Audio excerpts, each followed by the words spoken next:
तर जय भीम भावांनो, स्वागत आहे तुमचं परत एका नव्या व्हिडिओमध्ये। तर आज मी आहे सातारा रेल्वे स्टेशनवर आणि आज मी तुम्हाला दाखवणार आहे साताऱ्यामधील डॉक्टर बाबासाहेब आंबेडकर यांचं राहतं घर, बालपणीचं आणि माता भीमाई यांची समाधी। तर समोर तुम्ही पाहू शकता हे सातारा रेल्वे स्टेशन आहे आणि इथं तुम्हाला फोटो दिसत आहेत डॉक्टर बाबासाहेब आंबेडकरांचा आणि शिवाजी महाराजांचा। तर चला मित्रांनो, आज तुम्हाला दाखवतो मी साताऱ्यातील बाबासाहेबांचं घर आणि सातारा कसा आहे ते। समोर पाहू शकता तुम्ही, हे आहे साताराचं रेल्वे स्टेशन। एक तुम्ही सातारा रेल्वे स्टेशनच्या बाहेर असाल या समोर गेटवरून, तर तुम्हाला या रोडनं सरळ इकडे यावं लागेल। इकडे समोर या कमानीकडं आणि इकडे तुम्हाला ऑटो आणि बस लागतील। इथं समोर एक बस स्टँड आहे, तिकडून तुम्हाला जाता येईल मेन सिटीमध्ये। इथून 8 किलोमीटर लांब बाबासाहेबांचं हायस्कूल आहे, जिथं ते शिकत होते, प्रताप सिंग हायस्कूल। समोर पाहू शकता तुम्ही तिरंगा झेंडा मस्त फडकत। आणि तर समोर तुम्ही पाहू शकता सातारा रेल्वे स्टेशनचं हे मेन रोड आहे आणि इथून सातारा रेल्वे स्टेशनचं तुम्ही आता वरी असाल तर तुम्हाला असा एक हायवे दिसेल समोर। त्या हायवेच्या लेफ्ट साईडला जर जासाल तिथं समोर तिकडेच बाबासाहेबांची शाळा आहे आणि त्यांचं राहतं घर पण आहे। तर चला तिकडे जाऊत आपण। तर समोर आपण जर ऑटो रिक्षा किंवा बाईक घेऊन समोर आले तर तुम्हाला असं एक पार्क दिसेल समोर, एक किल्ल्यासारखा। त्याच्या समोर यायचं तुम्हाला आणि तिथून तुम्हाला राईट साईडला वळायचं आहे। तर चला आपण तिकडे जाऊता। जेव्हा रामजी माळोजी सपकाळ हे आपल्या लष्करी सेवेतून निवृत्त झाले तेव्हा सातारा इथं ते राहण्यासाठी आले।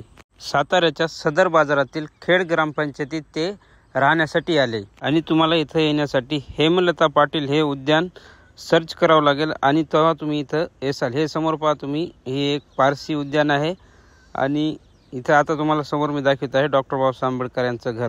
तर समोर तुम्ही ठीक पाहत आहात ते डॉक्टर बाबासाहेब आंबेडकर यांचं घर आहे। इथेच ते त्यांच्या आई वडील, आत्या आणि भाऊ बंडासोबत राहिले होते लहानपणी। इथं त्यांचे शिक्षण, इथूनच ते आपल्या शाळेमध्ये जात असतील। पहा तुम्ही कसं सुंदर असं घर आहे हे घर मी तुम्हाला आतमधून दाखवलं असतं, पण या घरामध्ये सध्या कोणते राहताना दिसत आहे। बाईक दिसत आहे तुम्हाला समोर आणि कपडे ठेवलेले आहेत, त्याच्यामुळे मी आतमध्ये गेलो नाही। मात्र तुम्ही बाहेरून पाहू शकता काय अवस्था आहे या घराची। येथे बाबासाहेबांचं एक मोठंसं स्मारक उभं करून या घराला चांगला आकार दिला असता सरकारने, मात्र नाही। पाहू शकता कशा अवस्थेत आहे बाबासाहेबांचं घर। याच घरामध्ये बाबासाहेब लहानपणी राहिले त्यांच्या भावंडासोबत, त्यांच्या आई वडिलांसोबत। येथे एक भव्य मोठा असं स्मारक उभं व्हायला पाहिजे होतं, पण तसं काय होताना दिसत नाही। सध्या तरी या वाड्याला आंबलेंचा वाडा असं वाड्यात म्हणतात। आणि सदर बाजारात तुम्ही जर आले तर कोणाला पण विचारलं बाबासाहेबांचं राहतं घर कोणतं होतं तर तुम्हाला कोणी पण इथं आणून सोडेल। 1896ला रामजी सपकाळ इथे राहण्यास आले होते आणि 1891ला डॉक्टर बाबासाहेब आंबेडकरांचा जन्म मऊ येथे झाला होता। रामजी सपकाळ कुटुंब काही काळ दापोली कॅम्पमध्ये राहिले होते आणि त्यानंतर बादमध्ये 1896ला ते इकडे वास्तव्यास आले। 7 नोव्हेंबर 1900ला बाबासाहेबांनी इकडेच प्रताप हायस्कूलमध्ये ॲडमिशन घेतलं होतं आणि पहिलेचे शिक्षण त्यांचं चालू झालं होतं सातारा हायस्कूलमध्ये। बाबासाहेब इथूनच शाळेला जात असतील, त्यांचे वडील त्यांना वेगवेगळ्या गोष्टी इथूनच शिकवित असतील इथंच। आणि एकदम सुंदर असा परिसर आहे। तुम्ही जर इथं असाल तर एकदम सुंदर परिसर तुम्हाला पाहण्यास मिळेल। आणि घर तर तुम्ही पाहतच आहात, वाडा एकदम ब्रिटिश काळातील वाडा असल्यामुळे एकदम सुंदर असा वाडा आहे। तर हेच आहे डॉक्टर बाबासाहेब आंबेडकर यांचं साताऱ्यातील राहतं घर, आंबलेंचा वाडा असं नाव या घराचं नाव आहे। तर इथूनच तुम्हाला मी आता माता भीमाई यांच्या समाधीस्थळाकडे नेणार आहे। तिथंच त्यांचे डॉक्टर बाबासाहेब आंबेडकरांचे मामाचं बी महापरिनिर्वाण इथंच झालं होतं, माता भीमाईचं पण। त्या स्मारकाकडे आपण जाऊता, ते तुम्हाला मी आता थोड्या वेळानंतर दाखवणार आहे। समोर तुम्ही पाहू शकता हेमलताताई पाटील उद्यान। या उद्यानाच्या अगदी समोरच तुम्हाला डॉक्टर बाबासाहेब आंबेडकरांचं घर पाहण्यास मिळेल। तर आता आपण आलो आहोत माता भीमाई यांच्या समाधीस्थळाकडे आणि इथेच तुम्हाला डॉक्टर बाबासाहेब आंबेडकर यांच्या मामाचे पण महापरिनिर्वाण इकडेच झालेले होते।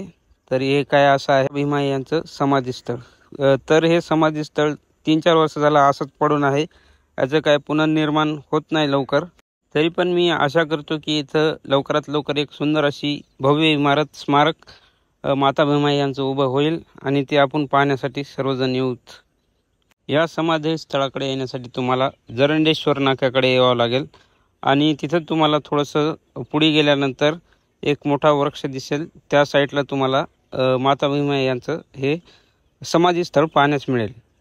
सातारा शहरामध्येच तुम्हाला डॉक्टर बाबासाहेब आंबेडकरांची जी पहिली शाळा आहे जिथे ते पहिल्यांदा शिक्षणासाठी गेले होते ती शाळा आहे प्रतापसिंग हायस्कूल। ती पण मी तुम्हाला दाखवणार होतो, मात्र सध्या पावसाळ्याचे दिवस आहेत तर खूप पाऊस चालू होता, त्याच्यामुळे मी तिकडे काही गेलो नाही।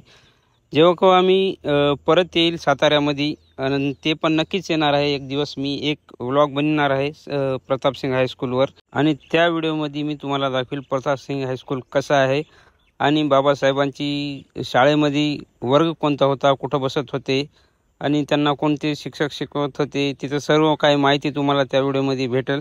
तर भेटूत मित्रांनो तुम्हाला पुढच्या व्हिडिओमध्ये। तोपर्यंत जय भीम, नमो बुद्धाय।